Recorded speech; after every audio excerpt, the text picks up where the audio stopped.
Welcome to the Advanced Women's Health Podcast, where we empower women with the latest insights and advice on holistic health. From cutting-edge medical research to practical wellness tips, our mission is to help you thrive at every stage of life. Join us as we explore topics ranging from hormonal balance and reproductive health to nutrition and mental well-being.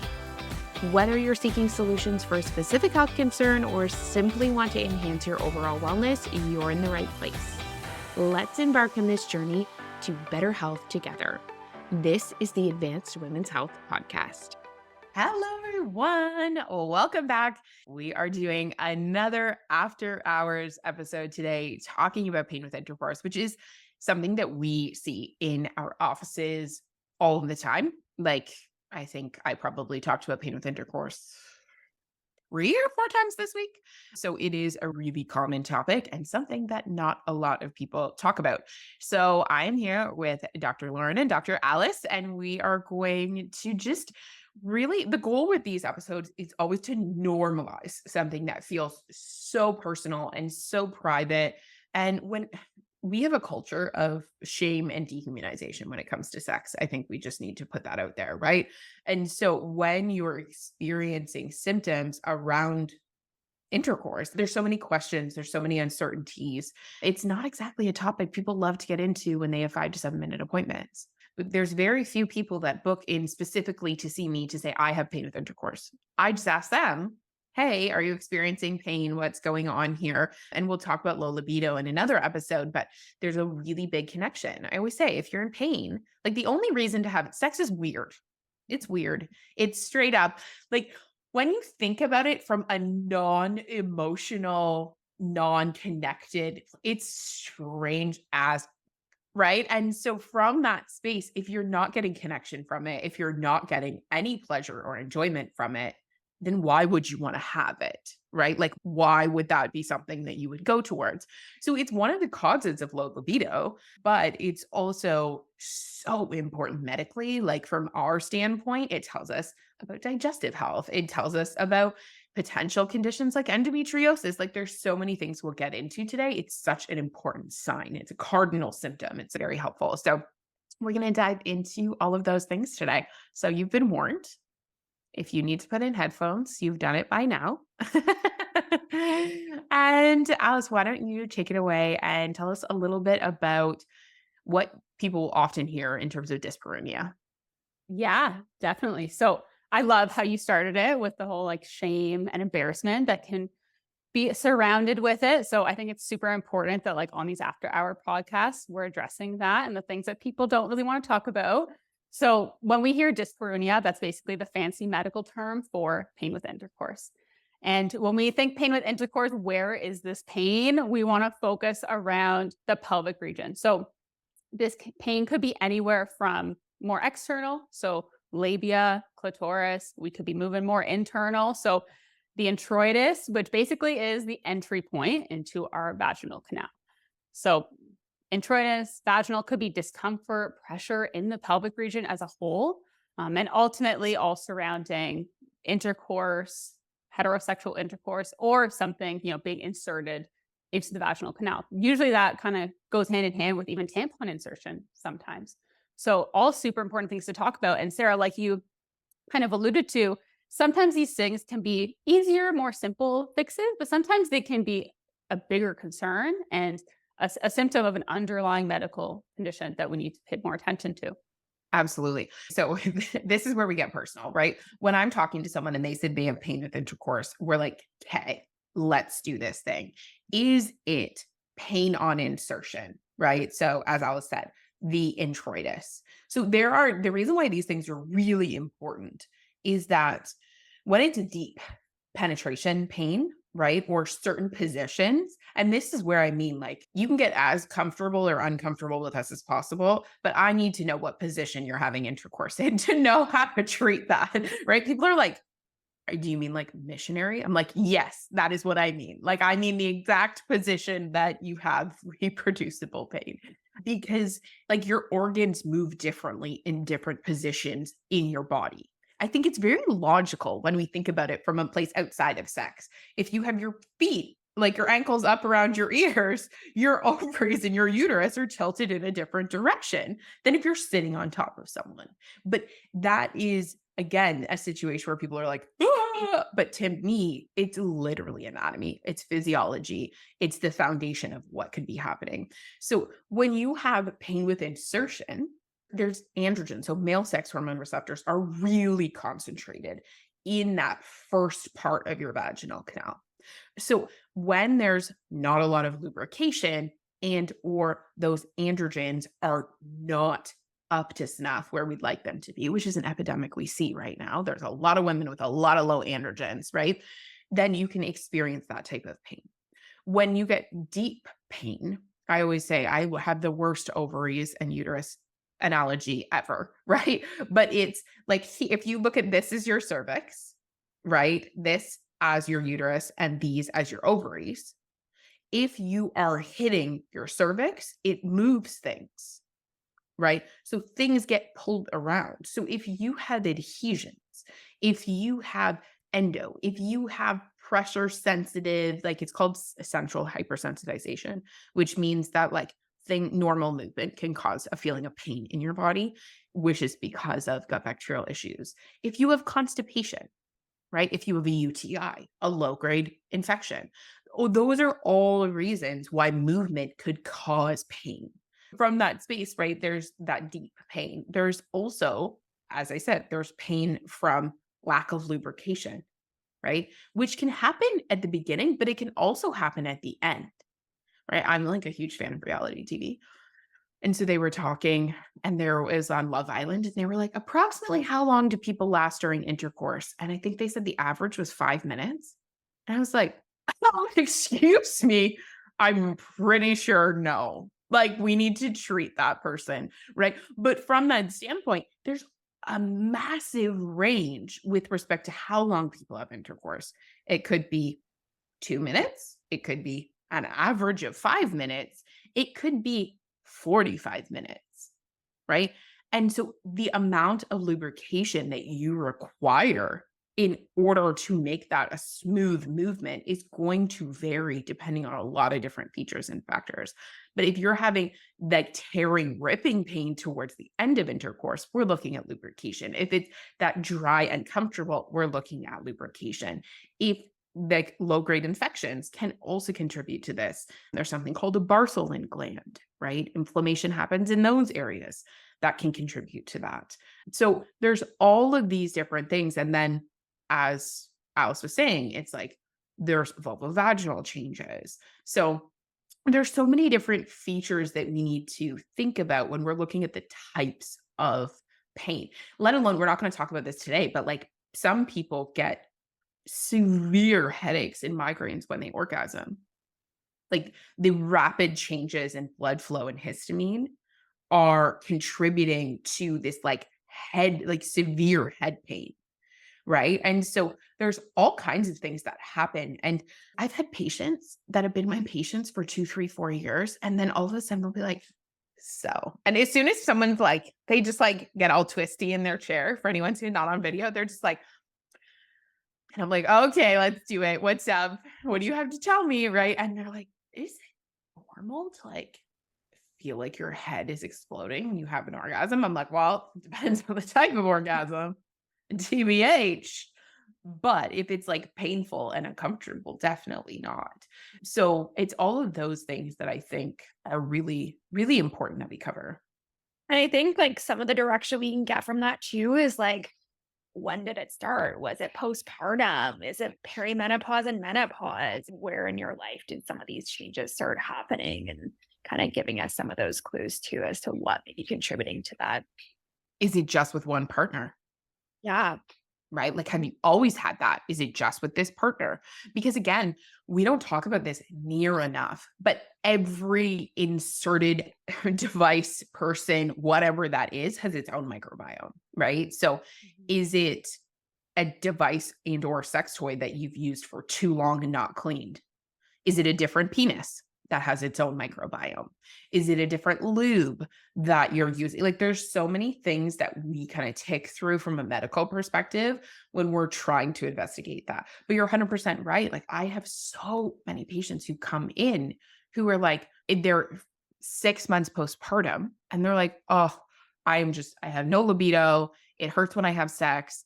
And I'm like, okay, get a bucket, fill it with lube and hope for the best, right? Like it's that time of your life, perimenopause, menopause, as your hormones are shifting and fluctuating so dramatically. Like we make jokes about it, but people don't expect, and they're not talking about it. So they're not warned about it. You know, like with my patients, with my friends, even in that postpartum window, they'll be like, oh yeah, my husband's thrilled. I got cleared to have sex again. And I'm like, okay, let's talk. First and foremost, you can get pregnant. Second, I don't care if he doesn't want a condom. Third, you know what I mean? Like you just like run the list of, okay, here's good boobs. Here's things to think about. If you're getting pain where you had stitches, tears, discomfort, here's what you need to think about. Some people have just like superficial, like I had with Benjamin, I had a 2nd-degree tear. So I had a lot of stitches. It was almost 3rd degree. I don't think anyone was shocked that there was scar tissue and things to work through. But if you have a whole bunch of superficial tears, they can make it seem like, oh, it's fine. You'll be fine. There's no problems here. Right. And these are all things that we can individualize and personalize from the perspective of like a medical appointment. Today's episode is brought to you by none other than Advanced Women's Health. If you are interested in diving in deeper to your health, if you are finally ready to feel like yourself, and you are finally over hearing everything's normal, everything's fine, and you want a deeper dive into your healthcare, then we are here to help you. We are currently helping patients in British Columbia and Ontario, Canada. But don't worry, if you're in another province, still reach out, get added to the wait list as we expand coast to coast. We cannot wait to work with you. Check out the show notes for more information on how to get started. So Lauren, why don't you run us? Because I talked about a lot of different examples, but I think it's helpful to have in one place. What are the most common causes of different pain with intercourse presentations in your office? Yeah, it's a good question. I think it depends on what type of pain. So you covered like a lot of different types of pain. And that's kind of where we're like, okay, with the different types of pain, like, is it related to, so specifically, we see it a lot with that perimenopause, menopause patient where we see androgens tank and even like insertion at that opening at the introitus or before even kind of anything kind of entering that vaginal canal. When we see hormones tank that way, like that can be extremely painful. So it's not even deep penetration. Nothing's even really made it in yet. And it's like, even the beginning, it's like, this friggin' hurts. I see that like a lot in it. To your point, it's something that a lot of times people don't bring up. They'll bring up the low libido, or we ask about that on our intake forms. And then we'll kind of be like, is there pain with that? And they'll say, yeah, like as soon as my husband or as soon as my partner or as soon as even goes to insert, like it feels like it's burning, like it's a ring of fire. That I see quite a lot in practice. And even they're like, oh, well, I just thought that was, I talked to my girlfriends at this age and I thought that's just what your sex life goes down the hip, like down the tubes. And that's just like a normal thing. And I'm like, well, I mean, doesn't have to be that way, but if that's really not to be like, but there's a lot of supports that we can do for that. And there's a lot of things that, changes as to why that happens and how we can support that. And the other big one that I see in practice too is with so endometriosis. And it's something a lot of times that I think connecting as to why that can happen is kind of like an aha moment that I'll see in offices too. So they'll very much identify with the period pain, with the ovulation pain and that. But when they're like, oh, by the way, I also do have pain with intercourse, or a lot of times they'll say like, oh, certain positions, like now I just know what positions I have to avoid, and kind of making that connection from a deep penetrative kind of pain position and that connection that it's like, yeah, these things can very much impact, kind of like you said, like the hang loose.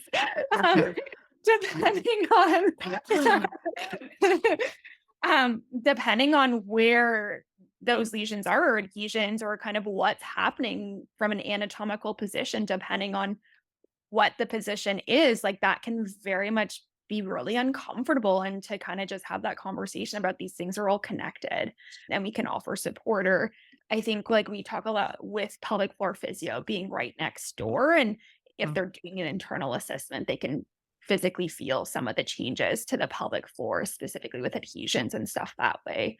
I would say those are the top two that I've seen kind of come across more notably.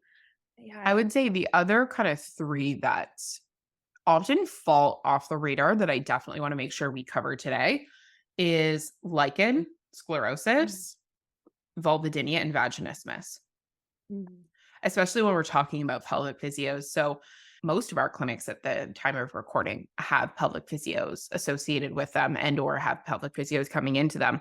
So it's a beautiful thing because oftentimes you need multiple stages of support with any pain with intercourse, right? We need to address the inflammatory, hormonal, microbial, like we need to address the root underlying cause. Then you need to work on desensitization. Because what happens, and this is something that I talk to a lot of patients about as well, like desensitization work and safety work, especially around conditions with respect to pain with intercourse, is so important because when you have a sharp stabbing pain, especially during an activity that generally only feels, well, I shouldn't say that. There's a lot of people who have sex in their own way, which is great. But there's a lot of conversations around parasympathetic and surrender and like those types of things. So you're just getting a hot poker jammed through your pelvic cavity when you're supposed to be relaxing and having sex. There's a huge stress element to it, right? So then what happens is you get into a holding pattern where you're just waiting for the pain, right? And you're like, is it coming? Is it not coming? You're not relaxed. You're not feeling it. It's like, it's a whole vibe, right? And so working with pelvic physio and working with someone, whether they're using dilators or they're just doing manual release work and like release, honestly, and so many people have weak pelvic floors. So they were doing activation and release work, but just that desensitization can just help the body relax in order to allow penetration without this massive stress response. And I have endometriosis, but I've never had pain with intercourse from that perspective.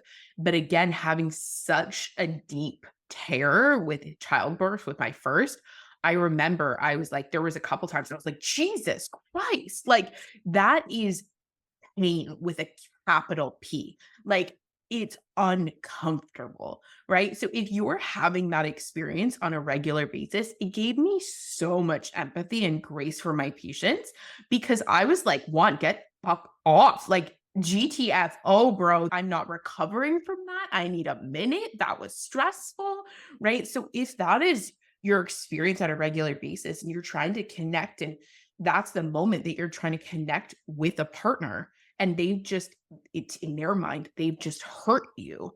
That's a whole relationship dynamic in of itself that we address and talk about in our offices because it's challenging, right? It's challenging. Yeah, 100%. I'm so happy you brought up that like the anxiety and the stress component of it too, because along with the conditions, like whether it's endo or not, like a pelvic inflammatory disease, all of these things, there's always a component of stress, anxiety that comes along with pain with intercourse. And it becomes this loop and this cycle that we get stuck into where it's like we have the pain. And then obviously, every time you're about to have intercourse, you're just being apprehensive and you're like, oh, I know what this is going to feel like. You can't surrender, be vulnerable with your partner. It's a throat punch Experience. moment. Like Yeah. you know what I mean? I was like, out of here. Yeah, it's just, Yeah. and it's again and again. So I think because we work so well with pelvic physios, like they can do a lot of that manual help, strengthening pelvic floor muscles, teaching us how to engage with them properly and like how to strengthen them and relax certain ones. We store so much trauma in our pelvises. So relearning that, and then we can kind of take the perspective of stress management techniques and how to calm someone's nervous system, get them out of that fight or flight and remind their bodies to feel safe again. So, yeah. And I think same thing, like along that lens, like there's a lot of people that have a history of sexual trauma. So very much like the pelvic bowl as Dr. Kate would call it. We're talking about Kate Hadfield. So Kate Hadfield is a naturopathic doctor in Calgary who is amazing. And she came in and gave a talk to our team about empowered PAPs and about just like the emotions and trauma informed discussions within the pelvic cavity. So I'll probably have her on here as well, just to jam on all things pelvic bowl, because she could talk on it forever and everyone would like listen in awe. Like we're like, oh, keep talking, Kate. Yeah. But like from that place too, that's something that from that place, that association is so strong, and from a place of a boundary being crossed and not from a place of pleasure and enjoyment, etc. So very much, again, kind of that chronic nervous system trauma and activation. I'm so glad you brought that up, because again, I think sometimes this is why we have these podcasts where we just jam on each other, right? Because we all it's like an onion. All these women's health conditions are like an onion and we all just peel back one layer. But when we're talking about like sexual assault and all of those types of things, I think some people think that it shouldn't impact them, right? There's this element of not only one, how common it is. We have questions on our intake forms around some of these things, and it's very common, like traumas that people have never recovered from. One sexual assault, multiple sexual assaults. Like the world out there is wild. And I can only imagine how it's going to change and develop. Like I've been roofied 3 times. You know what I mean? It's one of those things that it happens so quickly and it's getting so much worse. Like even here, there was conversations around what I think it's called hypodermic needles. Like at the nightclubs, there were people drugging women with a needle in the neck. I've heard about that. Yep. So it's happening in Toronto. It's happening, like it's a huge thing in Europe. There was a couple cases in Kingston. You know what I mean? Like there's so much trauma that women have and hold. And whether you were sexual assaulted with that or not, it's still like we hold so much trauma and so much safety in our pelvic bowl that we need to factor that into all of these conversations, because it's not always as simple as like, oh, you have a hormonal imbalance and therefore you have pain with intercourse. It's like you're literally flashing back to trying to protect yourself, and it's a totally different experience. And that's where we refer a lot to EMDR and different therapy, like trauma therapy modalities, to process through that, so that the nervous system, because those types of traumas are stored in the nervous system. It's not conscious. You can't be like, but I love my partner, so like we should be good. I should be safe. It's so subconscious that moving through that from a subconscious space using therapies like EMDR, et cetera, can be wildly helpful. So Lauren, why don't you take vulvodynia, vaginismus, and lichen? Just like a little bit of an overview. What are those things? And we can kind of jam on each other from that perspective. Yeah. From my understanding, kind of the difference between kind of vulvodynia being like pain kind of around the vulva, around the external kind of vaginal area, lichen sclerosis is kind of, we know there's an autoimmune link very much there. We start to see changes in atrophy to the vaginal tissue. There can be changes in white patches to the genitalia, to the vaginal tissue, and kind of changes that way. And we see that same thing as if there's an other autoimmune kind of condition going on. What kind of onset was that same thing, kind of looking at the gut, looking at the immune system, kind of from that place too. With lichen, there's a lot of what we call like friability to the tissue. So if you picture, if there is that inflammatory and autoimmune component, then with any kind of friction, those cells they don't respond as normal cells do in the face of friction. Things pull apart and rip and tear. And so there is a lot of heightened inflammatory discomfort, and it can affect the anus, it can affect the perineum, it can affect the vulva, vaginal canal, like it can really affect the whole area. But it is exactly like there's oftentimes a white tissue papery, like there's a different presentation and appearance, which is always a good reason to get investigated. Yeah, I find a lot of patients, especially with lichen, more so will come in with that diagnosis. But what's interesting is that won't be their chief concern. It'll be like, oh, I have lichen, but I have to live with it. Like Mhm. I can't have any improvements around it. Like there's no treatment kind of thing. And I always find that very interesting that a lot of these more intimate women's health concerns that we're kind of talking about, like you said at the beginning, it's not the main concern. Like it's just, I have to deal with this. And sometimes as Mhm. we're treating the immune system too, like Lauren said, things that people don't correlate with maybe like our pelvic region, those things also start to improve. It's also just very interesting that there's a whole bunch of pelvic-based women's health conditions that we're told you just can do nothing about. We're not going to go there today, but the pelvic bowl is a powerful place. Let's just say that. And sometimes our power is feared.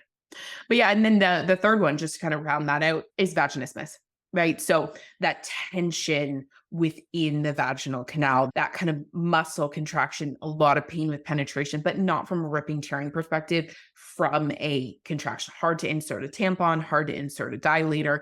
We have to work very low and slow, often associated with a low-grade infection. And like I said, we're always working with pelvic physio, always, always, always in those different conditions. But transitioning out of that, I would love, Aless, why don't you talk a little bit about how you see some of these things impacting patients in your practice? And then Lauren, you can take the approach of like how we navigate people out of it. What are we talking about in terms of diagnosis and moving forward? So I'll let you guys run on that. Yeah, I think we touched on a bit of the mental health aspect of it and like it promoting stress, anxiety, and also just interpersonal, intimate relationships with your partner. It can be really hard for patients to have this conversation with their partner. Sometimes maybe they've tried to bring it up, their partner gets a little triggered, they feel responsible for it because, again, no one talks about it. It's not really understood. So everyone feels like they're getting backed into a corner. Then you have yourself that's feeling really vulnerable and wanting to share about this pain. And then your partner feeling like, I don't want to instill pain on you. Intercourse for some relationships is a very important part of a relationship. So that can really create a divide there. You mentioned the sensitization with pain too. You just become very hypervigilant to every pain. Most of the time women come in and I ask them about, their sexual satisfaction and it's not really there. They are just doing the action of intercourse for their partner because that's important to their partner. Of course, we want to make our partners happy, but there's no enjoyment on their side of things because they're always thinking, okay, when am I going to feel the pain? Is it going to come now? When are these like contractions going to start? Or on insertion, like, okay, I'm bracing myself for it. It completely takes yourself out of being that in that vulnerable state and, being very relaxed to being like another stressor. Okay, I have to have intercourse is another thing on the to-do list. And it's not enjoyable at all. So that's 100% the biggest thing I see coming in. And then we kind of mentioned the tampon insertion, like there's other aspects to this pelvic pain that don't have to even do with intercourse. And it's like when it's affecting our periods, something that happens for most people every month, and we can't even insert a tampon without having pain. That can be very triggering as well. I think another thing that we don't talk about very much at all that I see a fair amount in my practice that's really important to bring is that confidence piece. Like out in the world, there is this feeling and association with intercourse being something that's how men wind down. That's their stress reduction. You know what I mean? It's their way of connecting. I have a lot of patients who are extremely sexually empowered, and it has a huge impact on their confidence, on how they feel in their bodies, on their ability to reduce stress, right? It's like, this is the thing that I used to be able to go to feel empowered, to feel confident, to feel great about myself, to connect with my partner, to reduce stress, to like just to feel like the best version of myself. Like I always think about Rihanna S&M. Like when you listen to the beat of that song, right? You're like, oh, we should put that as the intro. We should literally put that as the intro. But it's like, there is an element of that empowerment that I think is so powerful. And so many women, even outside of pain, don't even feel like they have the opportunity to step into that, which is a whole nother conversation. We'll get into it another day. But I wanted to point that out as well, because yes, it could be your partner and that connection point, but could also be for you. It's like, this for me. This is what I want for me, and I can't do it. And so it's also normalizing that conversation. Like, I have some patients who come in and they're just like, I know that this isn't common, but like, I really want to have sex every day. And it is not comfortable and it is painful. And I'm like, awesome. Let's let that be the goal. You know what I mean? Let's work towards that. Not, oh, like I had a patient, this was a couple months ago, and she talked to her gynecologist, and her gynecologist was like, the average woman has sex, like whatever she stated. And she's like, so if we can get you to a couple times a month, you should be happy with that. Don't you tell me how often I should be happy having sex. Like, it was, we had a minute. I ran late in that consult because I was like, no, we don't get to make that call for other people. We get to work with patients. And sometimes I'll say that to a patient, right? I'll be like, let's put everything on the table. Like, what is your goal around that? What do you want? Because it's so different for everyone. There is no average. It is so different for everyone at different phases, at different stages of relationships. Like, there's so many dynamics that come into that the most important thing is that we understand what's best for you, not what's best for your partner, not what's best for your neighbor, what's best for you, right? And I think that's how we always want to navigate it. Yeah, not what should you, or what you should be happy with. That is insane. Yeah, I was shook by that one. That was a moment I was like, excuse me. Yeah, it's like the prime example too of like that whole conversation about what's common and what's normal. Yeah. And like always in the world of women's health, having to have that conversation of just because something's common does not make it normal, and you get to define what you want as your normal. But even that's how we kind of, like you kind of mentioned, like, how do we approach it in office? And I think from that lens is doing a good assessment as to is there a mental emotional component? Is there an immune based component? What's happening at the vaginal microbiome and the bugs in the vaginal microbiome, and what's happening at the level of the gut?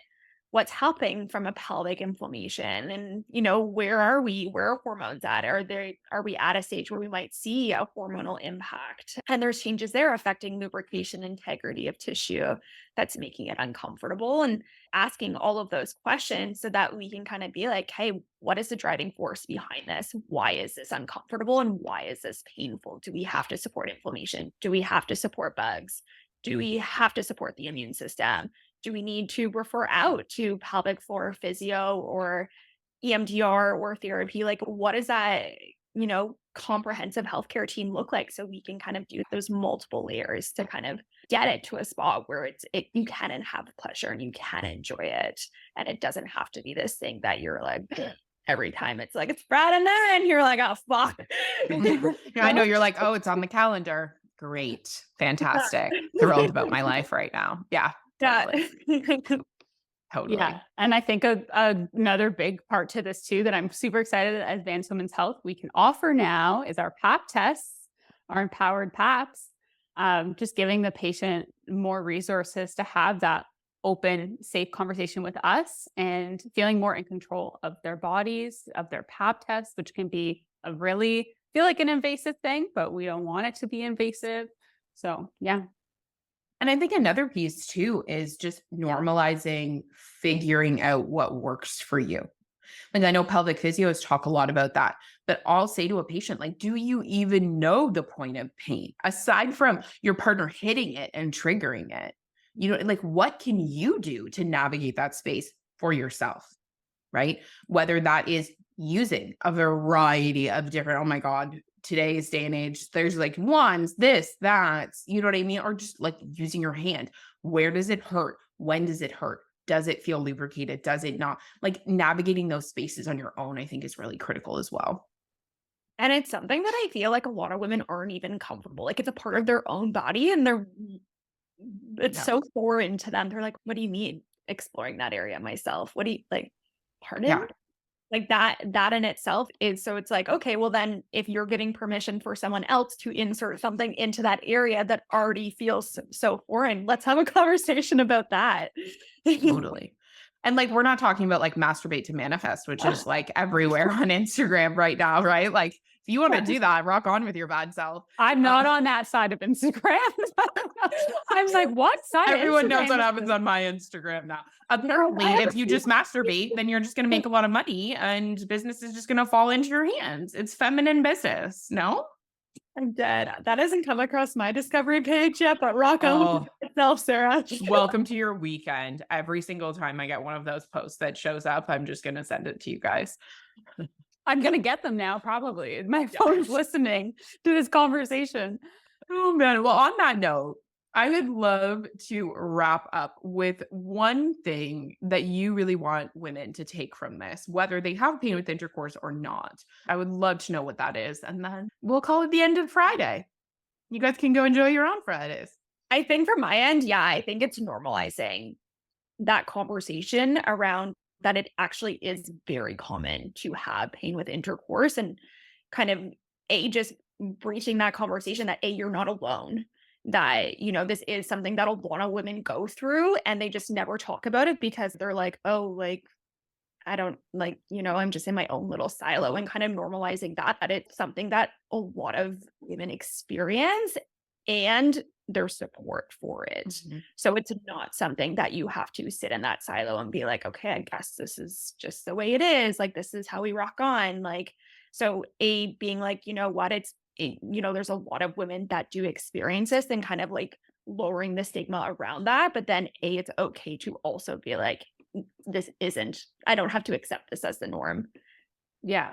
And I think from a treatment perspective too, a lot of the time we're known as naturopaths to treat the root cause, which absolutely we will. But there's also treatments that we can give at the beginning of things to make it easier going forward. Sometimes we need those Band-Aid solutions. And especially in a case like this, as we're treating the root or investigating further of any underlying medical conditions, we can provide some Band-Aid supports to help make intercourse less painful along the way. So enough of this, waiting for months to, work on the digestion and stuff, and then the sexual intercourse will be better. We can help with both things as we move forward.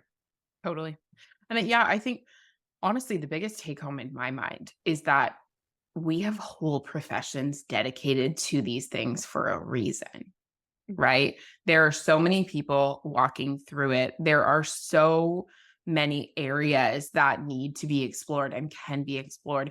And just like we talk about your period being a vital sign, in our offices, and you guys will hear this 20,000 times if you listen to this podcast, there are 5 to 7 causes of disease. If you have pain with intercourse, that's going to help us narrow down what's going on, right? You may not want to talk about it, but even like I will have patients that be like, sex is really painful. Don't ask me questions, but you might need to know that piece of information. Cool. If you don't want to ask me what position you're on Tuesday versus Friday, that's fine. You know what I mean? You get to set the boundaries in your own appointment. You get to decide what we talk about. You get to decide what you're comfortable with. So you don't have to go into immense detail. I don't need to know about every orgasm, lack of orgasm, or partner you've ever been with if that's not what you want to go into. But just even putting that in for your practitioner to consider is helpful, right? Because I also don't expect, like, I have friends that are like, you're recording a podcast on what? Right. And so for us, this is so normalized. We talk about this all the time. I think you guys can tell, like, even we laugh, right? Because there's this societal like joke around it, but this is so normalized in our lives. But if you don't want to go into that detail, but you still want it factored into the discussion, let us know. Like, it's your appointment, it's your body, and you get to choose. And I think it just makes it a safe space for everyone. Yeah. Yeah. All right. Well, we're going to wrap up on that note today, everyone. Thank you so much for listening. If you want more support, all of our practitioners support with pain with intercourse, and the links for Dr. Aless and Dr. Lauryn will be in the show notes as usual. So we will talk to you guys very soon. Have a beautiful day. Thank you so much for listening. I hope that you had as much fun as we did. And if you loved today's episode, share it with a friend and leave us a review. That is how we spread this message, and that is how we're going to revolutionize healthcare in Canada for women. Have a beautiful day and be well.